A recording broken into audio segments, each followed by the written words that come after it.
Divine magic run എന്നെൻ്റെ ചാനലിലേക്ക് എല്ലാവർക്കും സ്വാഗതം.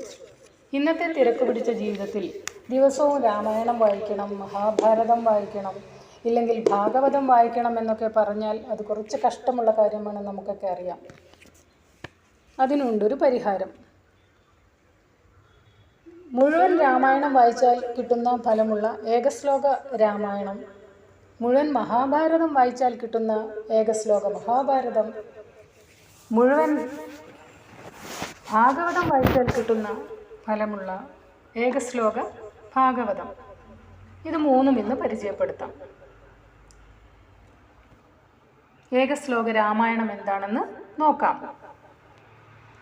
പൂർവം രാമതപോവനാദിഗമനം ഹത്വാ മൃഗം കാഞ്ചനം വൈദേഹീഹരണം ജടായുമരണം സുഗ്രീവസംഭാഷണം ബാലീനിഗ്രഹണം സമുദ്രതരണം ലങ്കാപുരീദാഹനം പശ്ചാത്രാവണകുംഭകർണനിധനം ഹേതദ്ധി രാമായണം. ഇനി ഏകശ്ലോക ഭാഗവതം. ആദൗ ദേവകീ ദേവീ ഗർഭജനനം ഗോപീഗൃഹേ വർദ്ധനം മായാപൂതന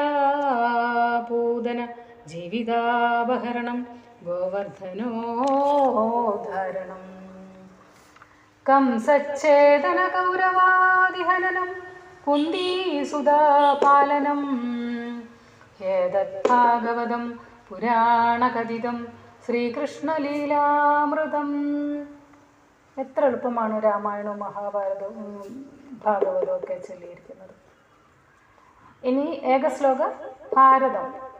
ആദൗ പാണ്ഡവ ദാർത്ത രാഷ്ട്രജനനം ലാക്ഷാഗൃഹേ ദഹനം ദ്യുതം ശ്രീഹരണം വനേ വിഹരണം മത്സ്യാലയേ വർത്തനം ലീലാഗോഗ്രഹണം രണേ വിഹരണം സന്ധിക്രിയാജൃംഭണം പശ്ചാത് ഭീഷ്മസുയോധനാദിനിധനം ഏതൻ മഹാഭാരതം.